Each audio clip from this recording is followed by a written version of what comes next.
আমরা নেতৃত্ব দেখেছি অনেক, আমরা চাঁদাবাজকে দেখতে চাই না। আস্তে কোন কেন? আমরা নেতৃত্ব দেখেছি, কিন্তু অসৎ নেতৃত্বের বুকে আমরা লাথি মারতে চাই। আমাদের সৎ অর্জন হয়ে যাবে যদি আমরা সৎ নেতৃত্ব যদি তৈরি করতে পারি। এজন্য আমাদের কিছু কাজ করতে হবে।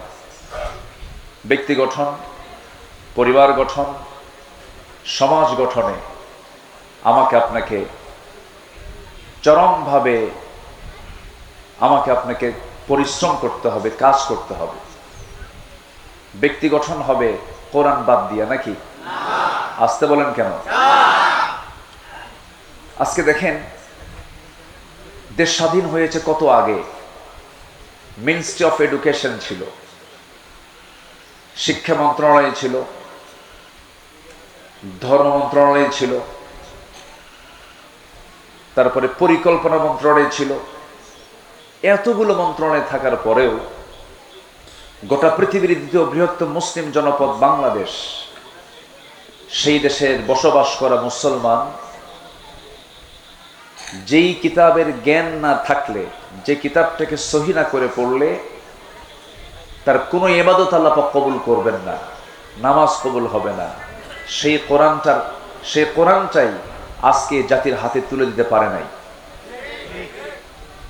আমি যদি বলি, এখানে যারা বসে আছেন, কোরআনটাকে শুধুমাত্র অর্থ না, ব্যাখ্যাও না, শুধুমাত্র সহি করে কোরআন পড়তে পারেন, সবার হাত কি উঠবে? আমি কিন্তু লজ্জা দিচ্ছি না, মন খারাপ করবেন না। আমি যদি বলি এখানে নন মুসলিম কেউ আছেন, থাকলেও দুই একজন থাকতে পারেন, কিন্তু ম্যাক্সিমাম কিন্তু এখানে মুসলিম। অথচ মুসলিম হওয়ার পরেও, মুসলিম পরিবারে জন্মগ্রহণ করার পরেও আমি আপনি সহি করে কোরআন পড়তে পারছি না, কোরআন পড়তে পারি না। এই দোষ যদিও হ্যাঁ প্রথম ব্যক্তির হতে পারে, কিন্তু অবশ্যই আমি কেন কোরআন শিখতে পারি নাই? একটি রাষ্ট্র থাকার পরেও, যে রাষ্ট্রে একটা আইন থাকার পরেও, যেখানে শিক্ষা মন্ত্রণালয় থাকার পরেও আমি কেন কোরআনটাকে সহি করে পড়তে পারি না? এটার মূল কারণ হলো এই ষড়যন্ত্র আজকের নয়। এই উপমহাদেশ শাসন করেছে ওই লুটেরা। ইউরোপরা এসে 200 বছর শাসন করেছে না শোষণ করেছে? শোষণ করেছে। তাদেরকে আমরা উৎখাত করেছি, তাদেরকে আমরা তাড়িয়েছি।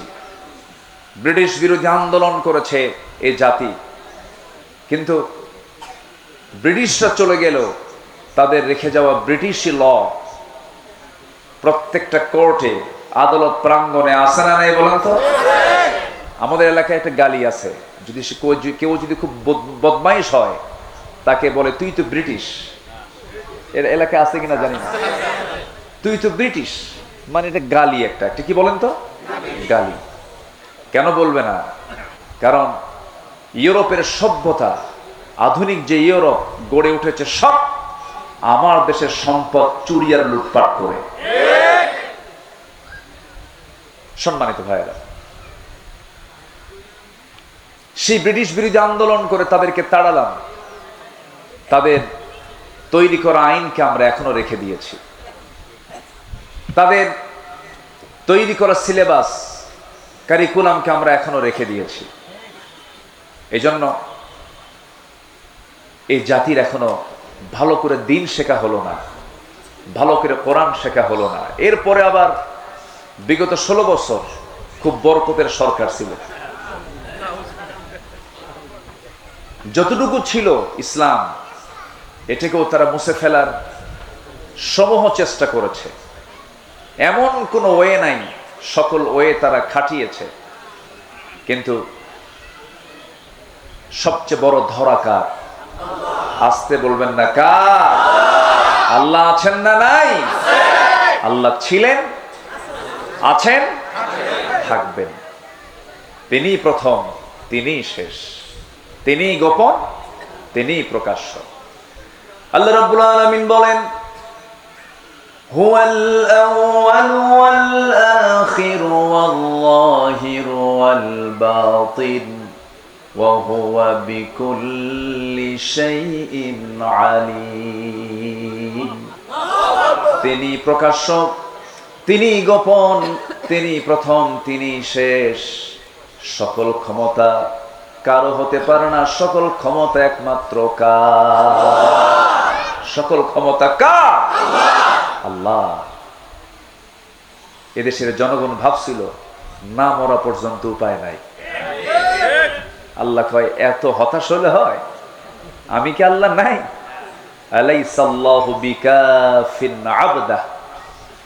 বান্দার জন্য যথেষ্ট কে? আসতে বলবেন না, কে? আমরা চাওয়ার চাইতে বেশি পেয়ে গেছি, এটা যেন আমাদেরকে বিপদে না ফেলে। আবার কেমন যেন মনে হচ্ছে আমার কাছে, আমরা বেশি মনে হয় পেয়ে গেছি। এটার জন্য আমরা যেন এই বিগত 16 বছর, ফেরাউন বেঁচে ছিল হলো 1600 বছর, এরা ছিল 16 বছর। সংখ্যার যে মিল হলো কেমন বুঝলাম? সংখ্যার মিল আছে কিনা বলেন? চরিত্রর মিল ছিল। ফেরাউন এমন কোন আকাম কুকাম নাই যা ছিল না। তার ক্ষমতা থাকার জন্য ইউযাববিহুনা আবনাআকুম ওয়া ইস্তাহয়ুনা নিসাআকুম, ছেলের সন্তানগুলোকে একদম জিন্দায় মেরে ফেলতো, মেয়ের সন্তানগুলোকে জীবিত রাখত। কেন? নেতৃত্ব যেন না তৈরি হয়। নেতৃত্ব তৈরি হওয়ার ভয়ে মার পেট থেকে সন্তান চিরে বের করে হত্যা করত। কত বড় নরপিশাচ ছিল হলো ফেরাউন। এই পৃথিবীতে যারাই আজও যারা হত্যা রাজনীতি করতে চান, হত্যার রাজনীতি করেন, এদের ব্লাড টেস্ট করলে ধরা পড়বে এদের মধ্যে আছে হলো ফেরাউনের রক্ত। কিসের রক্ত বলে? ফেরাউনের রক্ত। সম্মানিত ভাইয়েরা, তাহলে ক্ষমতা কারো না, ক্ষমতা একমাত্র কার? আল্লাহর। সে আল্লাহর পক্ষ থেকে যে কিতাব কোরআনটা নাজিল হয়েছে, এটা হচ্ছে সকল অশান্তি দূর করার, সকল কল্যাণের একমাত্র উৎস হলো এই কোরআন। এই কোরআনটা নিয়ে আজকের এই আয়োজন, এই কোরআনটা নিয়ে মাদ্রাসার সৃষ্টি, এই কোরআনকে নিয়ে আজকের এই আলোচনা। তা আমি কিছু কথা বলতে চাচ্ছি। আমি আবার একটু আনইজি ফিল করছি, রাত অনেক হয়ে গেছে। কষ্ট পাচ্ছেন না তো আপনারা? বলি আলহামদুলিল্লাহ, জোরে বলি আলহামদুলিল্লাহ। পৃথিবীর সকল জ্ঞান যেখানে হেরে যায়, সকল জ্ঞান যেখানে শেষ, সেখানে কোরআনের জ্ঞানটা শুরু। বলি আলহামদুলিল্লাহ। আল্লাহ পাক এর মধ্যে এমন কিছু তথ্য দিয়েছেন যা পৃথিবীর কোথাও পাওয়া যায় না, খুঁজে পাওয়া যায় না। এটা একটা আশ্চর্য কিতাব। এটা এমন একটা কিতাব যে কিতাবের মধ্যে আল্লাহ রাব্বুল আলামিন সকল জ্ঞান, সকল তথ্য, সকল কিছু আল্লাহ পাকের মধ্যে উপস্থিত করে দিয়েছেন। বলি আল্লাহু আকবার। কোন অফিস চালাবেন আপনি এই কিতাব দিয়ে? কোন অফিসটা আপনি চালাতে চান? স্বরাষ্ট্র মন্ত্রণালয় মনে হয় নাই এর মধ্যে, নাকি আছে? আছে আছে মনে হয়। আচ্ছা, মনে হয় ক্যান্টনমেন্ট চলবে না। সাভার এই যে ক্যান্টনমেন্ট আছে না সাভার, এটা মনে হয় কোরআন দিয়ে মনে হয় খুব একটা দুর্বল হবে, নাকি? চলবে কিনা বলেন? আমার নবীর হাতে তসবিহ ছিল না তরবারি ছিল? বলেন বলেন। ওই যে আমরা তসবিহ কিনে আনেন হাজির সাহেবরা, এরকম তসবিহ হাতে ছিল না তরবারি ছিল? রাসূল তসবিহ ব্যবহার করেছেন, আমি পাইনি কোথাও, এটা আমি পাইনি। মাঝে মাঝে হাতে তসবিহ থাকে কিছু কিছু ব্যক্তির, দেখি মুখ নড়ে না কিন্তু হাত নড়ে। আছে কিনা বলেন তো? আচ্ছা, নড়া দরকার কি? মুখের উচ্চারণ যদি না হয় তাহলে কি হলো বলেন? সুবহানাল্লাহ আসতে বললেও কি মুখ নড়ে কিনা বলেন? কিন্তু মুখ নড়ে না হাত নড়ে, লক্ষণ কি বলেন তো? লক্ষণ কি? খালি এটা নড়তেছে, এই কথা কয়, আবার এদিকে কথাও কয়, এই কথা কয় আর এদিকে তসবি নড়ে, আছে কিনা বলেন? তাহলে এটা কি বলেন? এটা কি বলেন? কি তাসবিহ? হ্যাঁ, আমার নবীজের হাতে গণনার জন্য কোনো তাসবিহ ছিল না, আমার রাসূলের হাতে ছিল দ্বীন প্রতিষ্ঠার জন্য তরবারি। আমাদেরকে কথা বলতে দেয়নি দীর্ঘ 16 বছর। কত আলেমকে কত যে প্রকার জুলুম করেছে। আল্লামা সাঈদীর মতো মানুষটাকে ধরে রিমান্ডে নিয়ে প্রায় 2-2.5 মাস ধরে একটানা 3 দিন 4 দিন পর্যন্ত একটা চেয়ারে বসে রেখে হিন্দু পুলিশ দিয়া তার মুখে থাপড়ানো হয়েছে। মাথা চক্কর মেরে তিনি পড়ে গেছেন। সম্মানিত ভাইয়েরা, আল্লাহ কি শোনেন না? আর আল্লাহ শোনেন কিনা বলেন? আল্লাহ শোনেন। চোখের পানিতে যায় নামাজ ভিজে গেছে, চোখের পানিতে জেলখানার বালিশ ভিজে গেছে। আজকের যিনি মেহমান কথা বলবেন, আমার প্রিয় ভাই খালিদ সাইফুল্লাহ আইয়ুবী, তার হাত ভেঙে দেওয়া হয়েছে।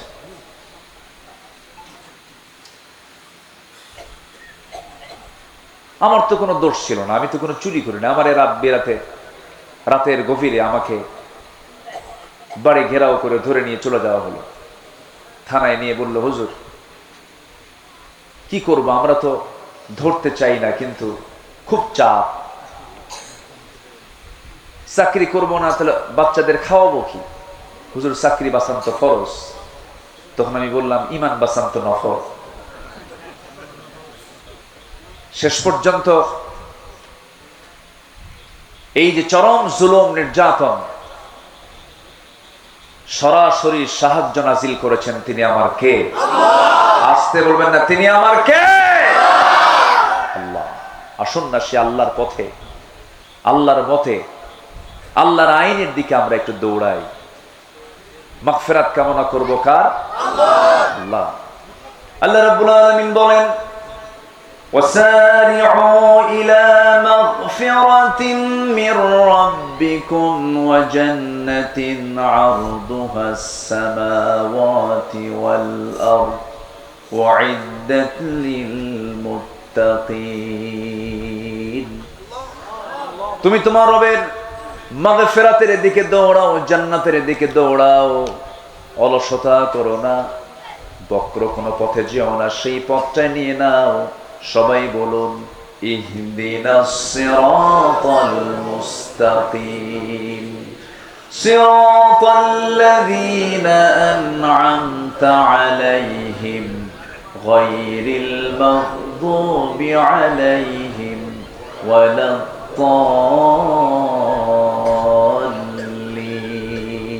এরপরে আর একটু জোরে বলুন না ভাই। আল্লাহর পথে টিকে থাকতে হবে। ইমান টানা সহজ, কিন্তু ইমানের উপরে টিকে থাকাটা কঠিন। নবীর হাতে বায়াত নিয়ে দিন গ্রহণ করে বেঈমান হয়ে মারা গেছে এমন রেকর্ড আছে না নাই? নবীর চেহারা দেখে, নবীর বয়ান শুনে, নবীর হাতে হাত রেখে ইমান গ্রহণ করার পরে আবিসিনিয়াতে হিজরত করে পর্যন্ত চলে গেছে, সেখানে খ্রিস্টান হয়ে দুনিয়া থেকে বিদায় নিয়েছে। এই জন্য আমার বন্ধুগণ, আল্লাহ রাব্বুল আলামিন সেজন্য সুন্দর করে এক জায়গায় বলছেন, ইন্নাল্লাযীনা ক্বালু রাব্বুনাল্লাহু সুম্মা ইসতাকামু তাতানাজ্জালু আলাইহিমুল মালায়েকা আল্লা তাখাফু ওয়া লা তাহজানু ওয়া আবশিরু বিল জান্নাতিল্লাতী কুনতুম তুআদুন। জোরে বলুন আল্লাহু আকবার। যারা ঈমান আনবে এবং তার উপরে টিকে থাকবে তাদের জন্যই তো জান্নাত। টিকে থাকতে হবে, শেষ নিঃশ্বাস পর্যন্ত বলতে হবে আমার রবকে। আসতে বলবেন আমার রবকে, আল্লাহ আমার রব। টিকে থাকতে হবে। ইমান তো আনা যায়, কিন্তু ইমান আনার পরে হাজারো বাধা আপনার সামনে আপনার জীবনে চলে আসবে। হাজারো ঝামেলা আসুক না কেন, মহা মুসিবত আসুক না কেন, সেই সময় প্রকৃত যারা ইমানদার তাদের জবান থেকে বের হবে কি, আল্লাযীনা ইযা আসাবাতুহুম মুসিবাতুন ক্বালু ইন্না লিল্লাহি ওয়া ইন্না ইলাইহি রাজিউন। জোরে বলুন আল্লাহু আকবার। যখন কোনো বিপদ আসবে ভাবতে হবে আল্লাহর সাহায্য, আল্লাহ পাক আমার প্রতি সাহায্য নাজিল করবেন। আশাদ্দুন নাসি বালাউল আম্বিয়া সুম্মাল আমসাল ফাল আমসাল। এই জগতে আদম থেকে শুরু করে নিয়ে আজ পর্যন্ত যত মানুষ পাঠিয়েছেন এবং পাঠাবেন, এর মধ্যে সবচেয়ে বড় বালা মুসিবত এসেছে হলো নবীদের উপরে, এবং তারপরে যত বালা মুসিবত আসছে আমার আল্লাহর যারা পছন্দের বান্দা তাদের উপরে। তাহলে বালা মুসিবত বিপদ আল্লাহ পাক দেন কি খারাপ ব্যক্তির উপরে বেশি না ভালো? দেখতে পাচ্ছে যে শিক্ষিতদের দেখতে পাচ্ছি আমার দেশের উন্নয়নে, ধরুন শ্রমিকরা দেশটাকে পিছায় দিয়েছে না আগায় দিয়েছে? আগায় দিয়েছে। আমার দেশের কৃষক যারা কৃষি কাজ করেন তারা দেশকে পিছায় দিয়েছে না আগায় দিয়েছে? আগায় দিয়েছে। প্রবাসী, লক্ষ লক্ষ প্রবাসী প্রবাস জীবনে থেকে ওই পাখির মতো ঝুলে ঝুলে কনস্ট্রাকশনের যে কাজগুলো করেন, তারা দেশকে পিছায় দিয়েছেন না আগায় দিয়েছে? আগায় দিয়েছেন। আচ্ছা বলুন তো, শ্রমিক, এই কৃষক, এই প্রবাসী লোকগুলো কি শিক্ষিত না অশিক্ষিত? অশিক্ষিত। তারা অশিক্ষিত হওয়ার পরও এই শ্রমিক, এই প্রবাসী, এই কৃষক অশিক্ষিত থাকার পরও দেশকে তারা আগায় দিল, দেশের উন্নয়নে বিশাল ভূমিকা পালন করলো। কিন্তু দেশকে পিছায় দিল কারা? বলেন কারা? শিক্ষিতরা। কোন শিক্ষিতরা? যারা কোরআন শিখেছে তারা মনে হয় নাকি? বলেন বলেন তারা। তাহলে শিক্ষা দু প্রকার। দেশকে পিছায় দিয়েছে রুহের শিক্ষায় শিক্ষিত যারা, যে শিক্ষার মধ্যে প্রাণ আছে, ওহির শিক্ষার মধ্যে যে প্রাণটা আছে, এই শিক্ষায় শিক্ষিত লোকগুলো দেশকে পিছায় দেয় নাই। দেশের টাকা লোপাট করে বাইরে পাচার করেছে ওই সমস্ত শিক্ষিতরাই যারা কোরআন ছাড়া জ্ঞান অর্জন করে জাতিকে ঠকিয়ে দিয়েছে। সম্মানিত ভাইয়েরা, আমি বলছি না যে আপনি ইঞ্জিনিয়ার হবেন না, হবেন। আমি বলছি না আপনি ডাক্তার হবেন না, হবেন। কেন হবেন না? ডাক্তার হবেন, ইঞ্জিনিয়ার হবেন। কিন্তু সব জ্ঞান অর্জন আপনি করতে পারবেন, আপত্তি নেই। কিন্তু সবার ডাক্তার হওয়া ফরজ না, সবার ইঞ্জিনিয়ার হওয়া ফরজ না। কিন্তু সবার জন্য জান্নাত পাওয়ার জন্য কি শেখা ফরজ? বলেন বলেন বলেন, কি শেখা ফরজ? কোরআন শেখা সবার জন্য ফরজ। সম্মানিত ভাইয়েরা, এই জাতিকে কোরআন থেকে মাহরুম রাখা হয়েছে। আমরা এমন একটি শিক্ষানীতি দেখতে চাই, যেহেতু একটা মাদ্রাসার প্রোগ্রামে আসছি, আমি স্পষ্ট ভাষায় জানিয়ে দিতে চাই, আমরা সামনে এমন একটি শিক্ষানীতি দেখতে চাই যে শিক্ষানীতির ভিতরে সকল ফ্যাকাল্টিতে, সকল শিক্ষায়, সকল প্রতিষ্ঠানে সবার আগে 1 নম্বর সিলেবাস হবে কোরআন। এটা কি দেখতে চান আপনারা? জাতি তখনই ভালো হবে যখন জাতির হাতে তুলে দেওয়া হবে কি? কি তুলে দেওয়া হবে? কোরআন। কিন্তু আমি নিজেও ঢাবির ছাত্র ছিলাম, ঢাকা ইউনিভার্সিটিতে পড়াশোনা করেছি। বিগত সময়ে যে রাজনীতিগুলো আমরা দেখেছি, ছাত্রদের হাতে কোরআন তুলে দিয়েছে না অস্ত্র তুলে দিয়েছে?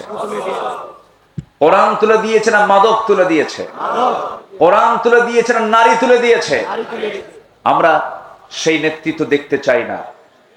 সকল বাতিল নেতৃত্বকে না বলে, সকল বাতিল নেতৃত্বের মুখে ঝাঁটা মেরে আমরা কি সৎ নেতৃত্ব বাংলার জমিনে গড়ে তুলতে চাই?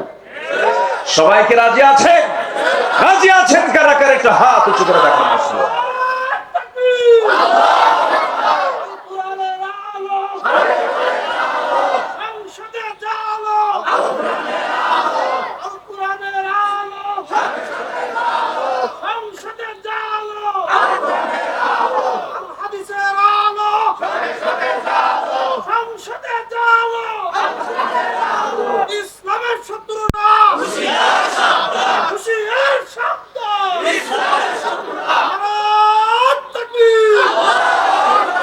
আল্লাহ কবুল করুন, জোরে বলি আমিন।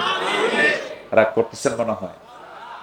আমরা যখন রাষ্ট্র নিয়ে কথা বলি, আমরা যখন সমাজ নিয়ে কথা বলি, তখন একটা মহলের গায়ে চুলকানি শুরু হয়, আছে কিনা? হুজুর আপনি দোয়া করে দিবেন, আমরা যা করি করি, আপনাদের দায়িত্ব হলো দোয়া করা, বাচ্চা হলে আজান দেওয়া, বিয়ের প্রয়োজন হলে একটু বিয়ে পড়ায় দেওয়া, আর মরে গেলে একটু জানাজা পড়ায় দিবেন। এই তো আপনাদের ডিউটি। আপনারা আবার এই দিক থেকে কথা বলেন কেন? আমার দেশে আবার কিছু হুজুরও ছিল, বিগত 16 বছর দেখেছি আমরা, সিনেমা হল উদ্বোধন হবে, হুজুর গিয়ে দোয়া করে। মদের ফ্যাক্টরি উদ্বোধন হবে, দোয়া করে আল্লাহ এই ফ্যাক্টরিতে বরকত দিয়ে দেন। আছে কিনা বলেন? এখনো ঘাপটি মারা এই সমস্ত মুনাফিক চক্র আছে না নাই? যারা সামান্য কিছু অর্থের বিনিময়ে দিনকে বিক্রি করে দেয়। ইয়াহিয়া তাকের একটা কথা খুব পছন্দ হয়েছে, ছাগলের দাম 20,000 টাকা, আর একটা ব্যক্তি তার ইমান বিক্রি করে 500 টাকা দিয়ে। সম্মানিত ভাইয়েরা, আমরা নিজের জীবনটাকে সাজাবো কোরআন দিয়ে, জোরে বলি ইনশাআল্লাহ। আমি 8টি পয়েন্টে কথা বলতে চাই, সময় লাগবে, আমাকে সময় দেবেন?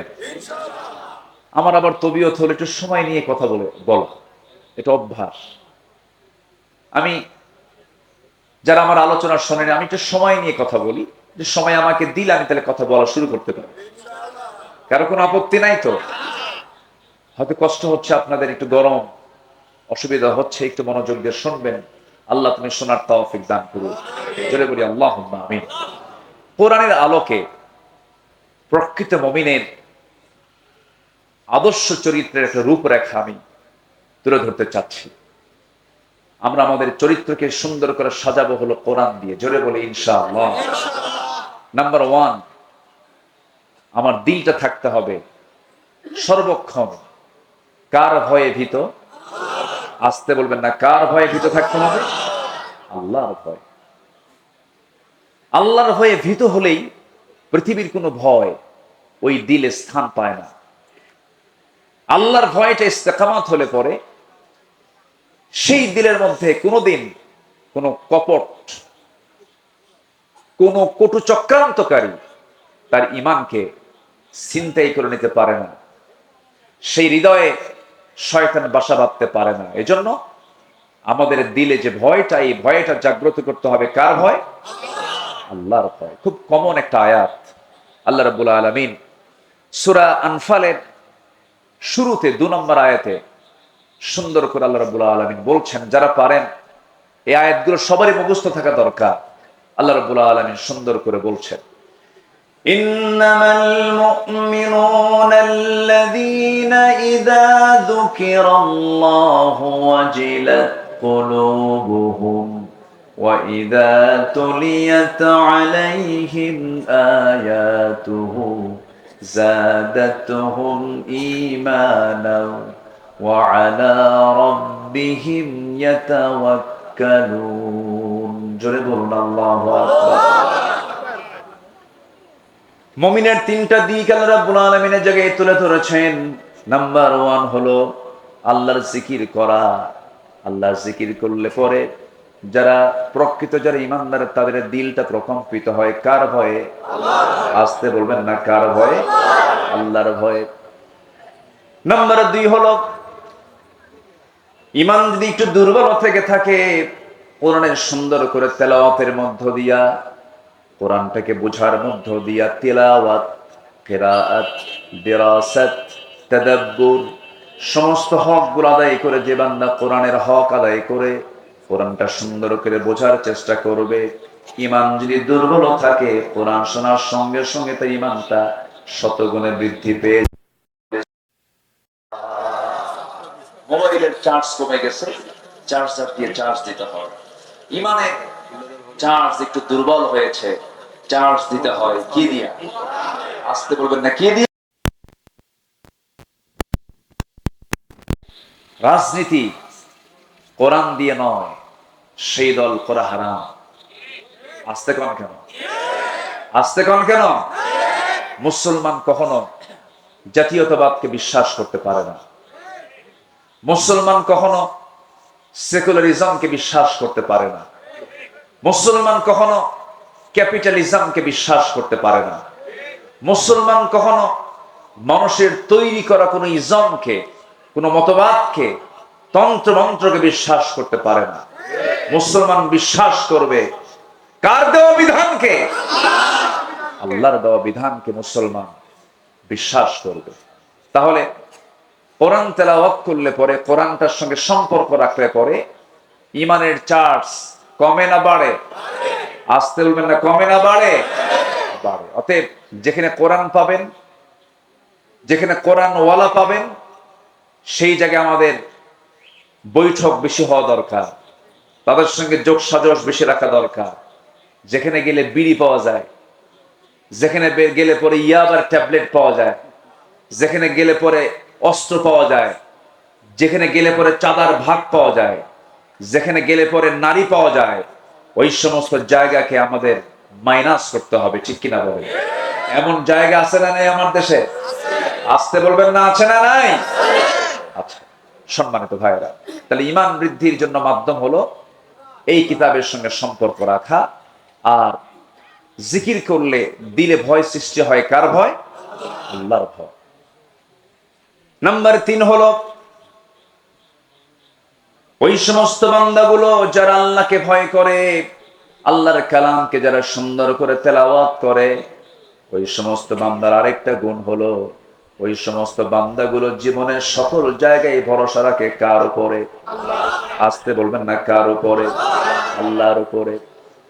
আল্লাহ রাব্বুল আলামিন বলেন, فَإِذَا عَزَمْتَ فَتَوَكَّلْ عَلَى اللَّهِ إِنَّ اللَّهَ يُحِبُّ الْمُتَوَكِّلِينَ। যখন তোমরা কোনো সিদ্ধান্তহীনতায় পড়ে যাবে, যখন তোমরা কোনো কঠিন মুসিবতের মধ্যে পড়ে যাবে, সেই সময় তোমরা আমার উপরে ভরসা করবে। আমি আল্লাহ রাব্বুল আলামিন আমার প্রতি ভরসা করনেওয়ালা, আমার প্রতি যারা ভরসা করে আমি তাদেরকে দারুণ ভালোবাসি। জোরে বলি সুবহানাল্লাহ। তাহলে আমাদের ভরসার জায়গা কে? আসতে বলবেন না, কে? জনগণ সকল ক্ষমতার উৎস। ভরসা না এটা? এটা কি ভরসা? ভরসা নয়। সকল ক্ষমতা কার? সকল ক্ষমতার উৎস কে? আল্লাহ তাআলা। আল্লাহর ভয় থাকতে হবে। সাইয়েদনা ওমর ফারুক রাদিয়াল্লাহু তাআলা আনহু একদিন জাহান্নামের আয়াত শুনতেছিলেন। কিসের আয়াত বলেন তো? জাহান্নাম। এটা কোথায় আছে? বলেন বলেন, জাহান্নামের আয়াত কোথায়? শোনা মাত্রই অস্থিরতা বেড়ে গেল, খুব কাঁপতেছে। কাঁপতে কাঁপতে অঝরে ঝাড়ায় তিনি চোখের পানি ফেলতে লাগলেন। অস্থির চিত্ততা নিয়ে তিনি নিজেকে বলছেন, ওই হাকায়া ওমর আন্না লাকান নাজাহ। ওমর, তোমার জন্য কি নাজাত আছে নাকি? তোমার জন্য কি নাজাত আছে নাকি? চিৎকার করে করে কান্নাকাটি করছেন, চোখের পানি ফেলে ফেলে কাঁদতেছেন। অথচ যে ওমর আল্লাহ রাব্বুল আলামিন দুনিয়ার জিন্দেগিতে জান্নাতের ঘোষণা দিয়েছেন, ওমর জান্নাতি। রাসূল নিজে বলেছেন, ওমর ফিল জান্নাহ, ওমর জান্নাতি। সে অমর যদি জাহান্নামের আয়াতগুলো শুনতে শুনতে অস্থির হয়ে যান, চোখের পানি ফেলে ফেলে কাঁদেন। এই জীবনের বৃদ্ধির দিকটা আমরা যদি নিজের জীবনে বাস্তবায়ন করতে চাই, জাহান্নামের যে আয়াতগুলো আছে, আয়াতগুলো আমাদের সামনে নিয়ে আসার দরকার আছে না নাই? আছে। আমরা সুন্দর করে কোরআনটা পড়বো, জোরে বলি ইনশাআল্লাহ। কোরআনটা বেশি বেশি পড়বো, বেশি বেশি শুনবো, কোরআন শুনবো বেশি, গান শুনবো।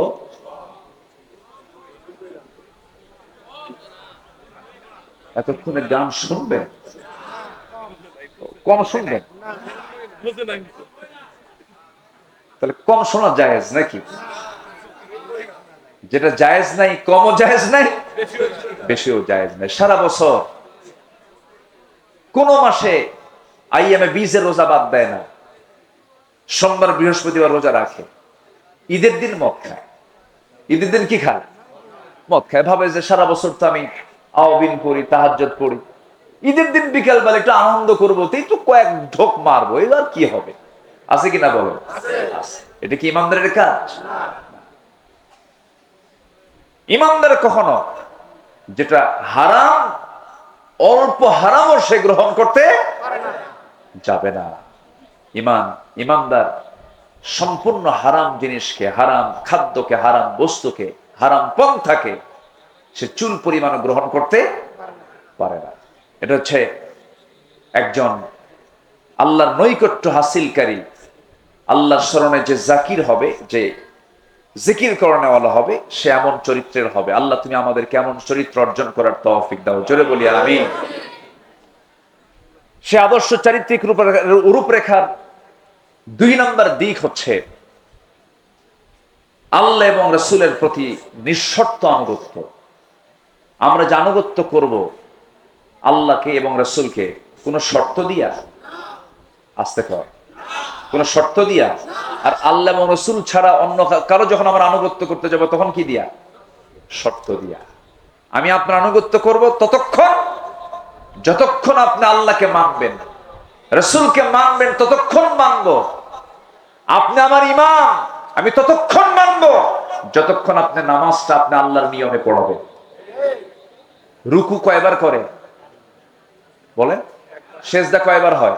2 বার। রুকু 1 বার। আর ইমাম যদি মনে করে রুকু 1 বার করে লাভ কি, সেজদাও 2 বার দেই, রুকু 2 বার দেব, সওয়াব তো বেশি হবে। আপনি কি পড়বেন নামাজ? এটা কি, এই পন্থা কি ইসলাম দিয়েছে? ইসলাম দিয়েছে কয়বার? 1 বার। আমি 2 বার দিতে পারি না। সেজদা দিতে বলেছে কয়বার?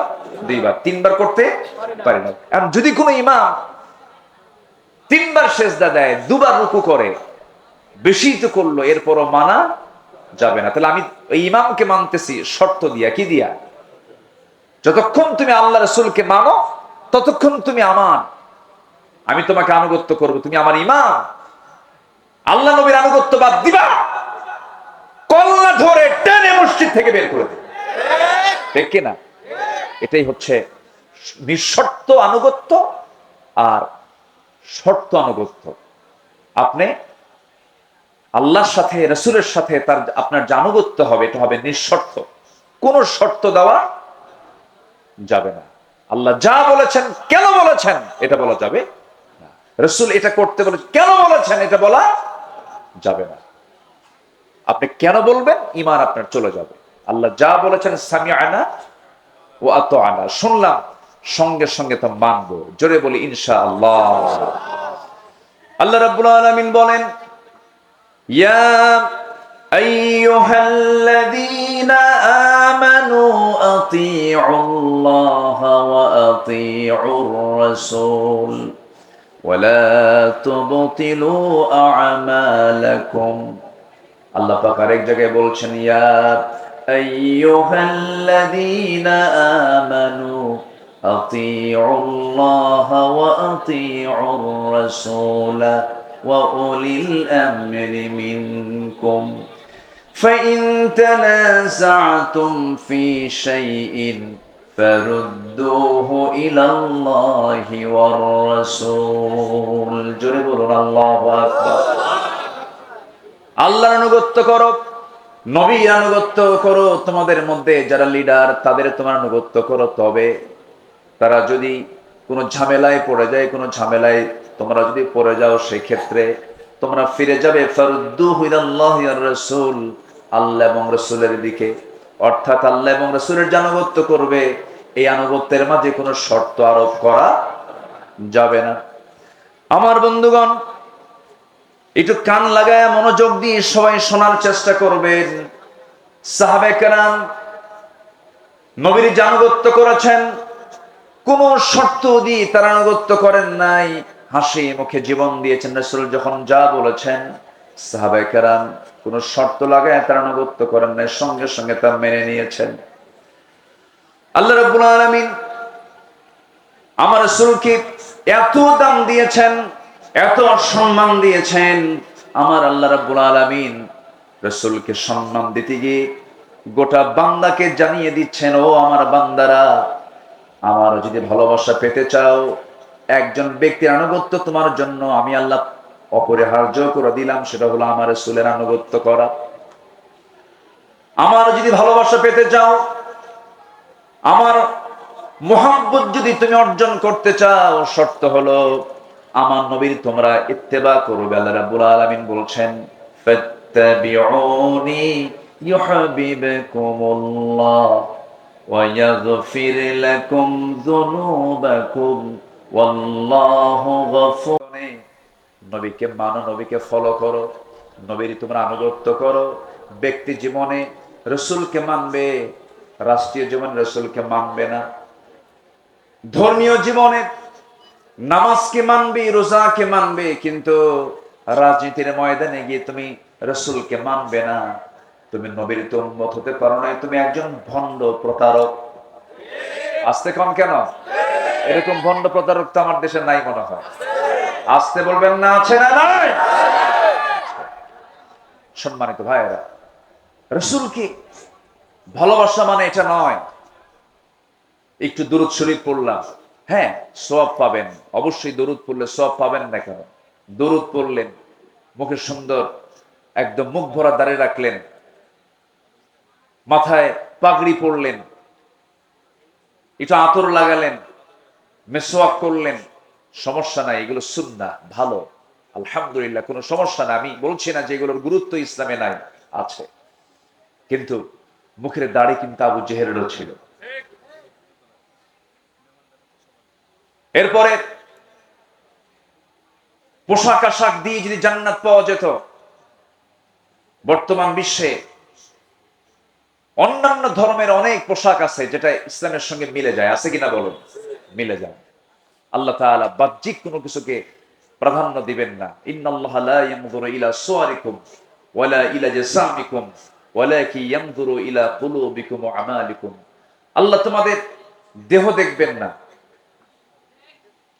আল্লাহ তোমাদের চেহারা দেখবেন না, আল্লাহ দেখবেন তোমার ভিতরটা এবং তোমার আমলটা আল্লাহ পাক দেখবেন।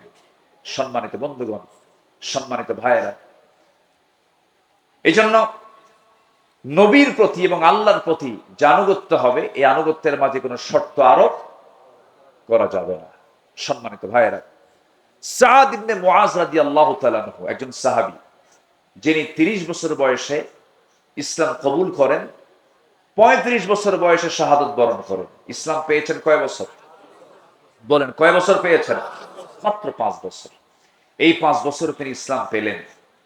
প্রথম যে যুদ্ধ হলো বদর, বদর যুদ্ধের দিন তিনি বদরের ময়দানে দাঁড়ালেন। এই যুদ্ধটা ছিল কি সমান সমান যুদ্ধ না অসম যুদ্ধ?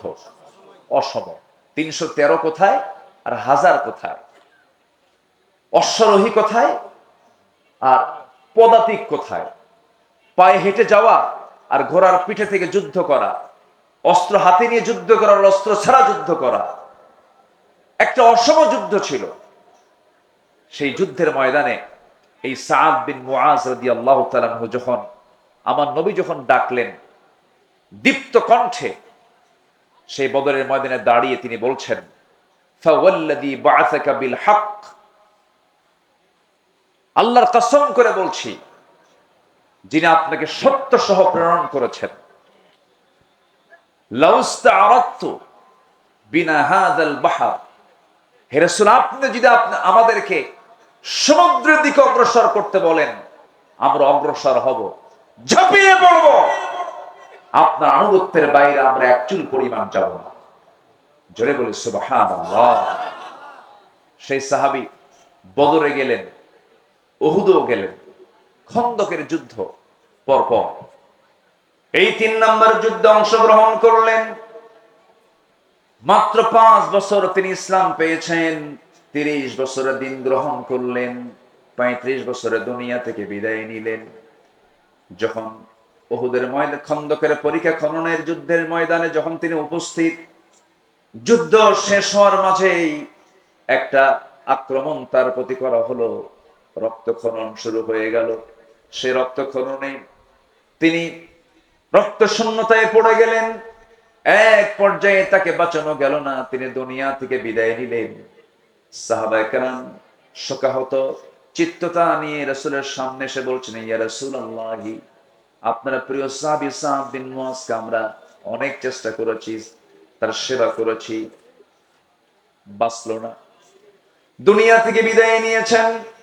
আমার নবীজি শোনা মাত্রই ইন্না লিল্লাহ বললেন, তার জন্য দোয়া করলেন। এবং আমার নবীজি বলেন, সাহাবীরা শোনো, আমার এই প্রিয় সাহাবীর মাত্র ৫ বছরের ইসলামের আনুগত্যের মধ্য দিয়ে সে যে জীবন যাপন করেছে, আল্লাহ পাক তার এই মৃত্যুতে এত বেশি খুশি হয়েছেন যে আরশ আজিম পর্যন্ত প্রকম্পিত হয়েছে। ইহতাজ্জাতিল আরশ, আরশ প্রকম্পিত হয়েছে তার মৃত্যুতে। মানে আরশ জেনে গেছে, আরশের ফেরেশতারা জেনে গেছে যে একজন আল্লাহর প্রকৃত বান্দা দুনিয়া থেকে বিদায় নিলেন। মাত্র কয় বছর? আসতে বলেন কয় বছর? ৬৫ বছর পার হয়, নামাজ পড়ে না। ৬৭ বছরের বুড়া মানুষ, চামড়া কুচকে গেছে, টেনে টেনে নাপিতকে কয় দাড়িটা কেটে দে। বুড়া কি হওয়া সম্ভব? আছে না নাই? বদনসিব, এরকম বদনসিব আছে না নাই? আচ্ছা, এগুলো করা যাবে না। আমরা জীবনের সকল জায়গা আনুগত্যের চূড়ান্ত দিকটা আমরা আল্লাহর জন্য, রাসূলের জন্য আমরা বরাদ্দ করব। জোরে বলি ইনশাআল্লাহ। জি, ইনশাআল্লাহ। সম্মানিত ভাইয়েরা, আমি কি শেষ করে দেব? আলোচনা চালাবো? জোরে বলি ইনশাআল্লাহ। নাম্বার ৩, দায়িত্ব এবং জবাবদিহিতা ভারে বিগলিত হৃদয় এবং আত্মসমালোচনা। যে ব্যক্তি নিজের দোষ খুঁজে পায় সে হচ্ছে আল্লাহর পছন্দের বান্দা। বলি আলহামদুলিল্লাহ। আমরা খুঁজে পাই কার দোষ? বলেন বলেন, অন্যের দোষ। কিন্তু দোষ খুঁজে বের করতে হবে কার? নিজের দোষ। নিজেরই তো সমস্যা অনেক, আমি অন্যের সমস্যা দেখবো কখন? নিজেই তো রোগী, ঠিক কিনা বলেন? আমার দোষ আছে না নাই? কিন্তু আমরা অন্যের দোষে আমরা তালাশে ব্যস্ত হয়ে পড়ি না। নিজের সমালোচনা, নিজের দোষ খোঁজার চেষ্টা করতে হবে এবং মাথায় রাখতে হবে জবাবদিহিতার কাঠগড়ায় দাঁড়াবো একদিন কার সামনে?